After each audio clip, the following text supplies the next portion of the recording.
So let's get into the last two topics.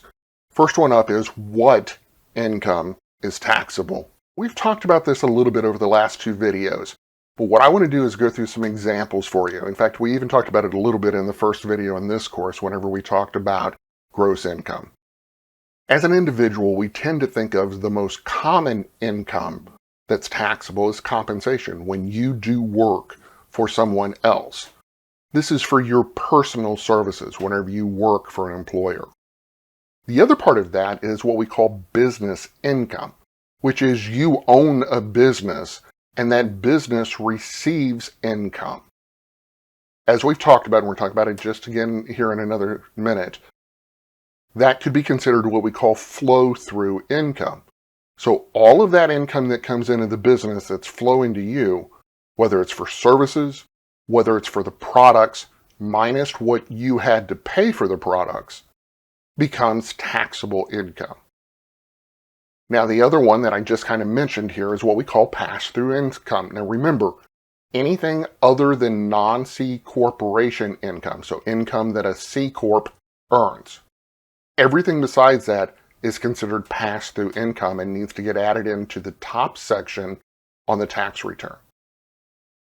Also, if you sold property and made a profit from the sale, so you own a house and you bought the house for $100,000, you did all kinds of work to it and sold it for $250,000.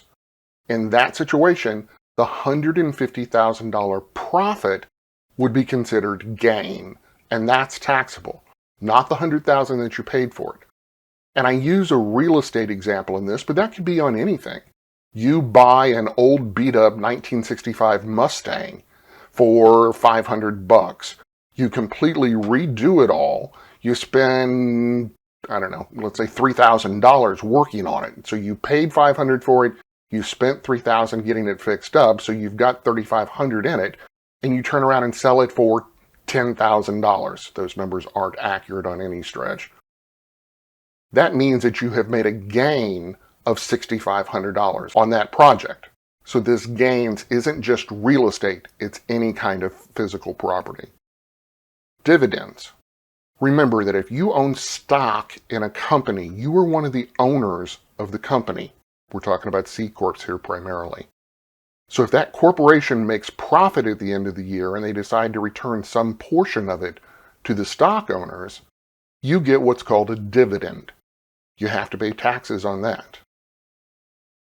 Also, pensions, annuities. If you bought a life insurance policy that has a face value of $1 million, but it earns interest over 10 years, and you decide, you know what, I don't need this policy anymore, I'm going to sell it, and somebody pays you $1.2 million for it, that $200,000, is taxable. Also, you can earn income on rents or royalties. Rent is renting out property or other items. Royalties are having other people pay you for what we call IP, which is intellectual property, copyrights, patents. You write a great movie script and somebody buys it from you. You have to pay taxes on that intellectual property. It's considered a royalty. Another one that comes in here is discharge of debt other than bankruptcy. I won't get into bankruptcy. Basically, if you have to write off money because the government allows you to file bankruptcy, that is not taxable. But let's say for some reason you owe $100,000 to, I don't know, your landlord for some strange reason. And your landlord eventually says, yeah, you know what, don't worry about that, just pay me $50,000 and we'll call it even. Well, $50,000 of that is being discharged that you don't have to pay is considered taxable.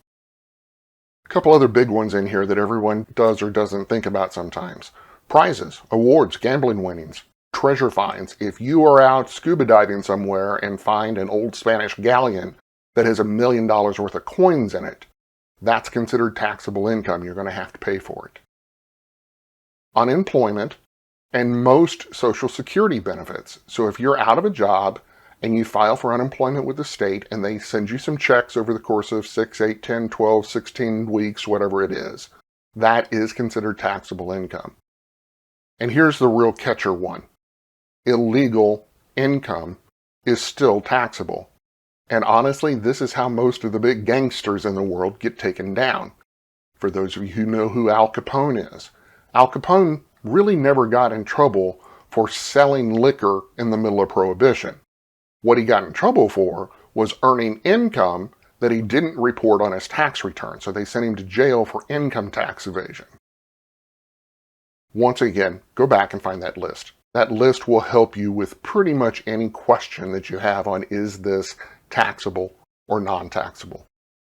Last thing I want to dig into is divorce, and I'll be honest with you, 30 years ago we probably wouldn't have included this in the book, but because divorce has climbed so high in the last 3 or 4 decades, this is now an issue that we need to make sure that you, as someone who's studying tax accounting, understands.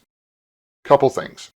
What we're talking about here is alimony, which is paid from one divorced spouse to the other divorced spouse, simply usually because the spouse that's paying the alimony has a higher amount of income and they are obligated or they've agreed to help support the other spouse as part of the divorce settlements.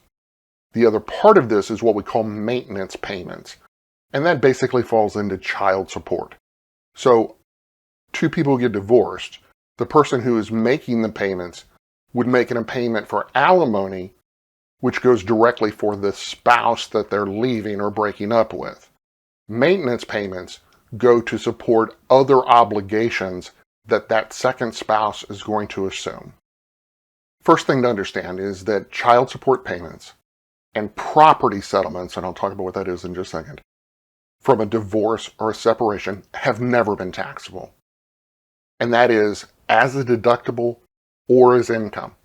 So if spouse A and spouse B are getting a divorce and spouse A has agreed to pay child support payments, that is not considered income for spouse B, but it's also not considered a deductible expense for spouse A. The other thing is property settlements. Remember earlier we said if you receive a house from your parents, that is considered taxable income. If you receive a house in a divorce settlement, that is not considered income. Up until 2018, alimony was taxable and deductible, but the laws were changed. So with that in mind, any divorces or separations that begin in 2019 or later are no longer taxable for the person who's receiving them or deductible for the person who's paying them. Okay, that's it on Chapter 3. You know where I'm at if you have questions. You know how to reach out if you need anything. Let me know. I will talk to you later. Bye.